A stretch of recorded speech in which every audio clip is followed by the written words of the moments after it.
So friends, आज के इस वीडियो लेक्चर में हम डिस्कस करेंगे 1857 रिवॉल्ट के बारे में।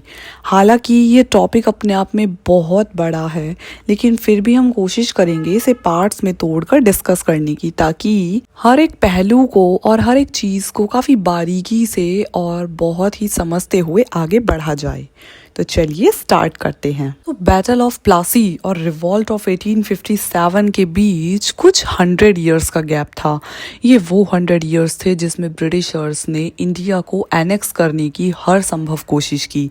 हर तरीके से ऐसी पॉलिसीज़ को और एडमिनिस्ट्रेटिव लॉज को बनाया गया जिसके थ्रू इंडिया को पूरी तरीके से कंट्रोल किया जा सके। हालांकि अब भी कंट्रोल डायरेक्ट क्राउन के हाथ में नहीं था, बल्कि ईस्ट इंडिया कंपनी ही इन लॉज और रिफॉर्म्स को कर रही थी। 1757 में जहां बैटल ऑफ प्लासी खत्म हुआ, तो साथ ही ब्रिटिशर्स ने 1765 में इलाहाबाद की ट्रीटी के थ्रू इंडिया में एडमिनिस्ट्रेशन करने की पहली शुरुआत कर दी। जहां उन्होंने दीवानी राइट्स कलेक्ट करने स्टार्ट करे, वहीं अंग्रेजों के पास धीरे धीरे पावर जो है वो इंक्रीज होती चली गई। और बस इसी डोमिनेंस को बनाए रखने के लिए ब्रिटिशर्स ने बहुत सारी पॉलिसीज़ का सहारा लिया, जिसमें हम देखते हैं doctrine of lapse, subsidiary alliance और पॉलिसी ऑफ रिंग फेंस जैसी पॉलिसीज़ को हम ऑलरेडी इसी चैनल पर डिस्कस कर चुके हैं। ये वही पॉलिसीज़ थी जिनका सहारा ब्रिटिशर्स ने इंडिया को एनेक्स करने के लिए लिया था। हालांकि डिस्क्रिप्शन बॉक्स में आपको इन वीडियोस का लिंक मिल जाएगा। बेटर अंडरस्टैंडिंग के लिए आप उन वीडियोस को ज़रूर देखें। इन्हीं पॉलिसीज़ जैसे कुछ और एडमिनिस्ट्रेटिव रिफॉर्म्स रिस्पॉन्सिबल थे 1857 के रिवॉल्ट के आउटब्रेक के लिए, क्योंकि 1857 आते आते जो कॉमनर्स थे या फिर उनके अलावा जितने भी इंडियंस थे, वो सब ब्रिटिश ईस्ट इंडिया कंपनी से फेड अप हो चुके थे। हर तरीके से ब्रिटिश ईस्ट इंडिया कंपनी ने इंडियंस को एक्सप्लॉइट किया। अब क्योंकि कहते हैं ना कि जब पाप का घड़ा भरता है तो वो फूटता ज़रूर है, और बस वही 1857 रिवॉल्ट में भी देखा गया। लोगों के अंदर इतना ज़्यादा गुस्सा था, जिसको 1857 में उन्होंने एक बहुत बड़े विद्रोह के रूप में बाहर निकाला। इस रिवॉल्ट में बहुत सारे ब्रिटिशर्स की जान गई, और साथ ही यह रिवॉल्ट एक तरीके से ब्रिटिशर्स के लिए एक आई ओपनर मूवमेंट था, जहां उन्हें यह समझ आ गया कि इंडियंस उतने भी ज़्यादा कमज़ोर नहीं हैं जितना उन्हें समझा जा रहा था। हालांकि 1857 वो पहली ऐसा टाइम नहीं था जहां पर पहली बार रिवॉल्ट देखने के लिए मिला। इससे पहले बहुत बार अंग्रेज़ों की पॉलिसी से तंग आकर जगह जगह पर इंडियंस ने रिवॉल्ट किए थे, लेकिन क्योंकि वो रिवॉल्ट यूनाइटेड नहीं थे, उन रिवॉल्ट में कुछ कॉमन कॉज नहीं थे, इसी वजह से उन्हें हम मेजर रिवॉल्ट के रूप में नहीं देखते। 1857 के रिवॉल्ट को फर्स्ट वॉर ऑफ इंडिपेंडेंस भी कहा जाता है। वीर सावरकर ने इसे फर्स्ट वॉर ऑफ इंडिपेंडेंस इसलिए घोषित किया क्योंकि यहाँ पर बहुत मेजर लेवल पे रिवॉल्ट देखने के लिए मिला, जिसमें कि बहुत सारे स्टेट के लोग आपस में मिले और उन्होंने अपना एक नेता चुना। इसी वजह से इस रिवॉल्ट को फर्स्ट वॉर ऑफ इंडिपेंडेंस कहा जा सकता है, जिसमें न केवल पुरुष साथियों ने बल्कि महिलाओं ने भी बढ़ चढ़कर योगदान दिया। यहाँ हम अगर बात करें लीडरशिप की, तो बेगम हजरत महल और झांसी की रानी जैसे बहुत ही बहादुर वीरांगनाओं के नाम सामने आते हैं, जो ये दिखाती हैं कि वीमेंस का भी इस रिवॉल्ट में उतना ही इक्वल पार्टिसिपेशन था जितना मेंस का था। वहीं दूसरी तरफ हम देखते हैं कि ऐसे बहुत सारे फॉरेन राइटर्स हैं जिन्होंने इस रिवॉल्ट को केवल एक सिपाही म्यूटिनी करार दिया, लेकिन मेरा मानना है कि यह एक सिपाही म्यूटिनी नहीं था, क्योंकि अगर यह सिर्फ एक सिपाही म्यूटिनी होता तो बॉम्बे और मद्रास के सिपाहीज भी इसमें पार्टिसिपेट करते। हालांकि यह एक सिपाही म्यूटिनी से काफ़ी ज़्यादा था, जिसने इस देश की काफ़ी ज़्यादा जनता को मोटिवेट किया और उन्होंने अंग्रेजों के खिलाफ हथियार उठाए। तो इसे सिर्फ एक सिपाही म्यूटिनी कहना इसका तिरस्कार करने जैसा होगा, क्योंकि जब हम आगे डिस्कस करेंगे तो पाएंगे कि सिविलियंस ने भी उतना ही इस रिवॉल्ट में पार्टिसिपेट किया था जितना कि मिलिट्री पर्सनल्स ने किया था। यहाँ तक कि हमें पीजेंट का, आर्टिसंस का, ट्राइबल्स का, सबका इन्वॉल्वमेंट इस रिवॉल्ट के अंदर देखने के लिए मिलता है। इस रिवॉल्ट की सबसे खूबसूरत बात थी कि सभी लोगों ने एक साथ मिलकर एक दूसरे का सहयोग करते हुए इस रिवॉल्ट को चलाया। मतलब कि अगर हम आसान भाषा में देखें तो पाएंगे कि सिविलियंस और मिलिट्री पर्सनल एक हो गए। वहीं ट्राइबल्स ने भी इस रिवॉल्ट में बढ़ चढ़कर हिस्सा लिया। सभी लोगों ने कुछ अपने ऐसे कॉमन एजेंडास को सेट किया जिसके थ्रू उनको एलियन रूल को इस देश से उखाड़ फेंकना था। भारत जैसा देश जहां कास्ट सिस्टम बहुत रिजिडली स्टैब्लिश है, यानी कि अगर आप इमेजिन करें 100-200 साल पुराने इंडिया को, तो वहां पे कास्ट सिस्टम इस कदर इस्टेब्लिश था कि लोअर कास्ट के लोगों से लोग काफ़ी ज़्यादा दूरी बनाए रखते थे। यहाँ तक कि उनके साथ बहुत ज़्यादा भेदभाव किया जाता था और उन्हें अनटचेबल भी माना जाता था। लेकिन बावजूद इसके 1857 रिवॉल्ट में सभी लोगों ने कास्ट सिस्टम को एक तरफ रखकर इसमें बढ़ चढ़कर हिस्सा लिया और एक साथ अंग्रेजों का सामना किया। जब वीर सावरकर ने 1910 में अपनी एक किताब लिखी जिसका नाम था the first war of independence 1857, उसमें भी उन्होंने बहुत क्लियर वर्ड्स में इस चीज़ को मेंशन किया कि इंडिया के लोगों ने across the caste, region and religion इसमें पार्टिसिपेट किया, एक यूनिटी को दर्शाया, एक कलेक्टिव स्ट्रगल किया जो कि पूरे ही ब्रिटिश साम्राज्य के खिलाफ था, जिसमें उनकी मंशा थी कि ब्रिटिशर्स को जड़ से उखाड़ फेंक दिया जाए। तो चलिए अब थोड़ा सा ब्रीफ में डिस्कस करते हैं कि 1857 रिवॉल्ट के क्या मेजर कॉजेज थे जिसकी वजह से लोगों में इतना गुस्सा बढ़ता चला गया कि उसने एक बहुत बड़े विद्रोह का रूप ले लिया। तो चलिए शुरुआत करते हैं इकोनॉमिक कॉज से। तो यह तो बिल्कुल स्पष्ट है कि इकोनॉमिकली इंडिया को काफ़ी ज़्यादा एक्सप्लॉइट किया गया। यहाँ के जितने भी पीजेंट्स थे उन लोगों से उनकी ज़मीनें छीन ली गई। अंग्रेज क्या करते थे कि लैंड के ऊपर बहुत ज़्यादा टैक्स लगाते थे। टैक्स का अमाउंट इतना ज़्यादा होता था कि जो पीजेंट है वो उसको दे नहीं पाते थे, जिसकी वजह से वो मनी लैंडर्स से कर्जा ले लेते थे। अब क्योंकि मनी लेंडर से भी कर्जा ले लिया और एक तरफ अंग्रेजों को भी टैक्स देना है, तो पीजेंट्स को डबल बर्डन का सामना करना पड़ता था। अब वही मनी लेंडर बहुत लंबे समय तक कर्ज ना चुका पाने की वजह से उन पीजेंट्स की ज़मीन को कब्जा लेते थे और बस इसी वजह से धीरे धीरे सभी पीजेंट लैंडलेस होते चले गए, जिसकी वजह से पीजेंट्स में अंग्रेजों के खिलाफ काफ़ी ज़्यादा गुस्सा बढ़ता चला गया। दूसरी तरफ हम देखते हैं कि जो आर्टिसंस थे, जो हैंडीक्राफ्ट लोग हुआ करते थे, उनकी ज़िंदगी भी काफ़ी दयनीय हो गई, क्योंकि एक टाइम ऐसा था जब राजाओं के दरबार में ये लोग अपनी कला का प्रदर्शन करके पैसे कमाते थे।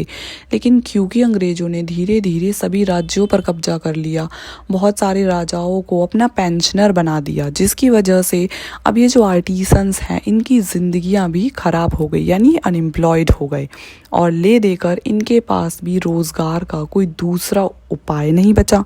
और इस वजह से यह अनएम्प्लॉयड आर्टिसन और हैंडीक्राफ्ट भी कहीं ना कहीं एग्रीकल्चर में इन्वॉल्व हो गए, जिसकी वजह से पीजेंट्स की समस्या और ज़्यादा बढ़ गई, क्योंकि ज़मीन तो घटती जा रही थी और एग्रीकल्चर के अंदर पॉपुलेशन बढ़ती जा रही थी। वहीं दूसरी तरफ अगर हम देखें इंडियन इंडस्ट्रीज़ को, तो उनकी भी हालत काफ़ी ज़्यादा ख़राब थी, क्योंकि ब्रिटिशर्स इंडियन मेड गुड्स पर काफ़ी हाई टैरिफ चार्ज करते थे। वहीं दूसरी तरफ जो ब्रिटिश गुड्स थे उनका टैरिफ काफ़ी कम हुआ करता था, जिसकी वजह से इंडियन इंडस्ट्रीज़ सरवाइव नहीं कर पाई और इसी वजह से वहाँ से अनएम्प्लॉयड हुए लोगों को भी केवल और केवल एग्रीकल्चर ही एकमात्र ऑप्शन के रूप में दिखा।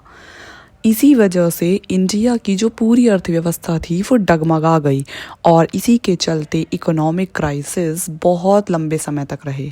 यहाँ तक कि देश की आज़ादी मिलने के बाद भी बहुत टाइम बाद जाकर उन क्राइसिस को सॉल्व किया जा सका। यानी कि आज़ादी के भी बहुत लंबे समय तक इंडिया में एक इकोनॉमिक डिसबैलेंस देखने के लिए मिलता है। अगर बात करें ज़मींदारों की तो उनकी हालत भी कुछ सही नहीं थी, क्योंकि ब्रिटिश ईस्ट इंडिया कंपनी ने रेवेन्यू कलेक्ट करने के लिए नए लोगों को अपॉइंट किया, जिसकी वजह से जो ट्रेडिशनल ज़मींदार थे उनके हाथ से उनकी ज़मींदारी और ज़मीन दोनों ही चली गई। अगर बात करें अवध की तो वहाँ 21,000 से ज़्यादा ऐसे ताल्लुकदार थे जिनके हाथ से ज़मींदारी चली गई और उनके मन में अंग्रेज़ों के ख़िलाफ़ काफ़ी ज़्यादा आक्रोश की भावना थी। और बस यही रीज़न था जिसकी वजह से 1857 के रिवॉल्ट में ज़मींदारों ने भी काफ़ी बढ़ चढ़ कर हिस्सा लिया और अंग्रेज़ों का विरोध किया। वहीं हम अगर पॉलिटिकल कॉजेज़ को डिस्कस करें तो पाएंगे कि ऐसी पॉलिसीज़ जैसे कि doctrine of lapse, the policy of ring fence और सब्सिडरी अलायंस जैसी पॉलिसीज़ ने पूरे ही इंडिया के एडमिनिस्ट्रेटिव स्ट्रक्चर को डिसबैलेंस किया हुआ था। इन पॉलिसीज़ के थ्रू ब्रिटिशर्स ने इंडियन रूलर्स से उनके राज्यों को हड़पना शुरू कर दिया और बहुत सारे ऐसे राज्य थे जहां इन ब्रिटिशर्स ने एक मिस गवर्नेंस को दिखा के उन पर भी कब्जा कर लिया। हालांकि इनके बारे में ऑलरेडी हम डिस्कस कर चुके हैं, तो वापस से डीप में इनको डिस्कस करने का कोई फ़ायदा नहीं है। आप इन पॉलिसीज़ के बारे में जानना चाहते हैं तो उन वीडियोज़ को देख सकते हैं। इन्हीं पॉलिसीज़ की वजह से इंडिया का पॉलिटिकली एनेक्सेशन होता चला गया, जो एक बहुत बड़ा रीज़न बना 1857 के रिवॉल्ट का, जिसमें इंडिया के जो भी एलीट वर्ग थे या फिर जो भी रूलिंग क्लास थी उन्होंने रिवॉल्ट में बढ़ चढ़ कर हिस्सा लिया। ब्रिटिशर्स का काफ़ी ज़्यादा करप्शन भी बढ़ता जा रहा था। हम देखते हैं कि कंपनी इतनी ज़्यादा करप्ट हो चुकी थी अपने आप में कि अपने ही ऑफिसर्स के साथ उनके तालमेल नहीं बैठते थे।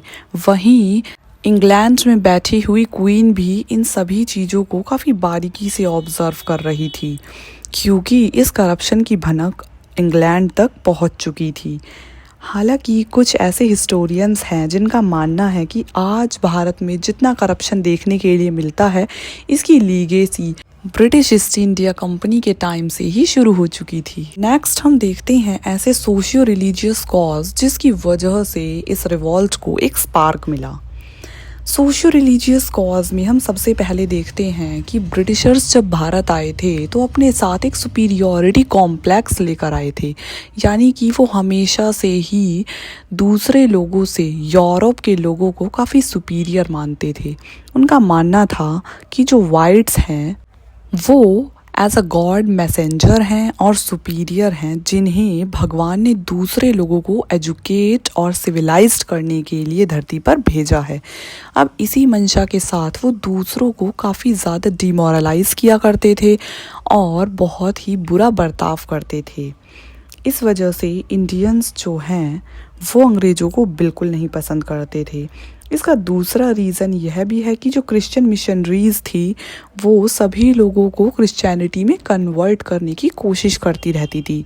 हालांकि क्रिश्चियनिटी कभी भी ज़बरदस्ती किसी पर थोपी नहीं गई, लेकिन धीरे धीरे करके इंडियंस के लाइफस्टाइल में चेंजेस लाने लगे। जैसे कि वो बोलते थे कि ये जो सूट बूट है ये साड़ी और धोती से ज़्यादा सुपीरियर है, और जो अनएजुकेटेड अनसिविलाइज्ड लोग होते हैं वो इस तरीके की धोती और साड़ी पहनते हैं। तो इस तरीके से जो पढ़े लिखे लोग थे उनकी मेंटालिटी के अंदर अंग्रेज बदलाव ला रहे थे और कहीं ना कहीं इंडियंस के सबकॉन्शियस माइंड में इस चीज़ को डाला जा रहा था कि westernization is very much superior to them. हालांकि हम ऐसे बहुत सारे रिफॉर्म्स भी देखेंगे जो एक बहुत ही पॉजिटिव वे में थे, जिसकी वजह से इंडियन सोसाइटी में इम्प्रूवमेंट तो आया।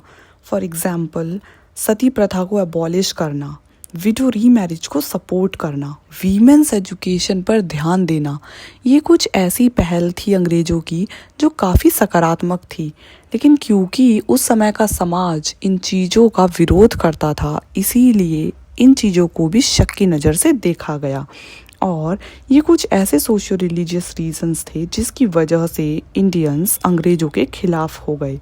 साथ ही ईयर 1856 में रिलीजियस डिसेबिलिटी एक्ट को लाया गया, जिसके थ्रू मंदिर और मस्जिद दोनों पर ही टैक्स लगाया गया, जो कि लोगों को बहुत ज़्यादा गुस्से से भर देता है। साथ ही हम देखते हैं कि 1857 के टाइम के आसपास बहुत सारे ऐसे युद्ध हुए जो कि इंडिया में तो नहीं हुए, बाहर हुए, लेकिन वहाँ पर अंग्रेज़ों को बहुत बुरी हार का सामना करना पड़ा।